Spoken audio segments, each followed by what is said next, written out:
Thank you for joining us here tonight for the launch and performance of Nothing Prepared Me for This. My name is Martin and I'm a bereavement counsellor at Support After Suicide. All the people you see here on the stage tonight, with the exception of myself, have been bereaved by the loss of a loved one to suicide. And no doubt many of you sitting in the audience have also been directly affected by the loss of a loved one to suicide. For the last 8 months, this group of people, including me, have been involved in a series of creative writing and performance workshops. Tonight we're going to share with you some of our work. One of the driving motivations of the project was that this project would assist people to develop some kind of a language, that the poetry, the short story, the performance would allow people to say, you know, we can talk about it, we are capable of talking about it. You need to give us space to talk about it. When you ask, one of the lines that Pam wrote in the performance was, when you ask me how I feel, I actually want you to take the time to hear what I have to say. I could honestly say that in the beginning, I couldn't even say the word suicide. I thought, I can't even say it. I just hate that word. But now I can say it, and I can actually say, my son died. He was a victim of suicide. Before this group, I couldn't say that. It just used to make my heart sink to my feet. So I suppose I've come to a point of acceptance. Really, the first 4 months, we didn't talk enormously about our personal experiences. We talked about writing, and we talked about literature, and we talked about poetry and songs and forms of writing. People were definitely writing bits and pieces about the loss of their family member. But really the focus was on developing an art form. So consequently, people had this external thing from their grief to focus on. So we all had this shared experience that was occurring. So it allowed people to slowly build relationships. And then we started to talk more about the loss.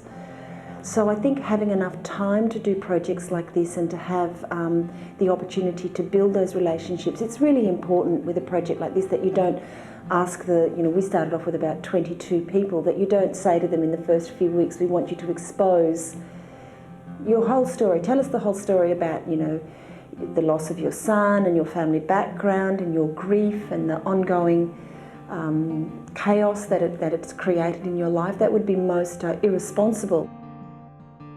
When it first happened, I remember someone saying, this doesn't happen to us, this doesn't happen to our family. And if you can share your experience with other people and realise that it can affect anybody, and it does affect so many people, then it's easy. The burden of that grief is easier. It always was bad. How dare you put her through that? Nothing could be that bad. Surely, help is out there. You've only got to ask. What a pity.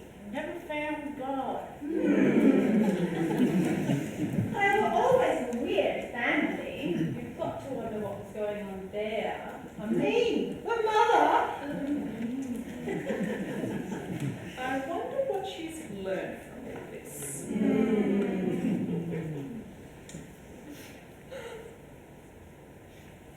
I know exactly how she feels. When Sooty got run over by the garbage truck. Oh, I was a total mess. Never mind. Such a shame. What a waste of a life.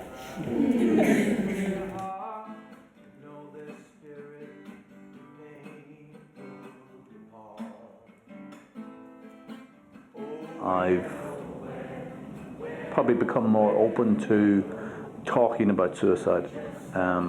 Initially, when Sean died in 2009, things like watching a television, a film on TV, if the word suicide came up, it really shook. I really was scared of it.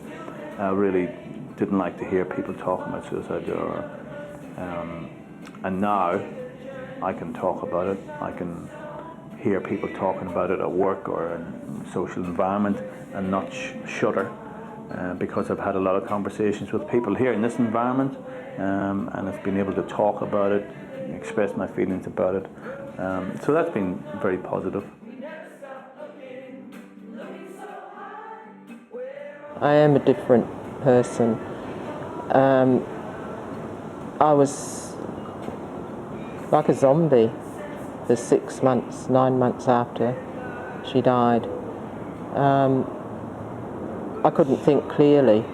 Now I feel that, yes, I couldn't plan ahead, but now I can actually plan ahead. I couldn't commit myself to anything because I didn't know if I would make it or if I'd get there.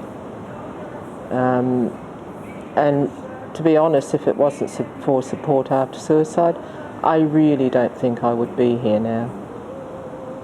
Because it was not that I had suicidal thoughts as such, it was like, please God, don't let me wake up in the morning. I don't want to go on.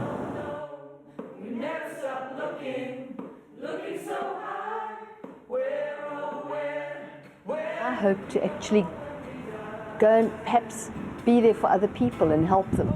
The minute I'm strong enough, I'm going to be out there, you know, because I just think more people should know that there is help available and how to get it. Nobody should have to go through this alone.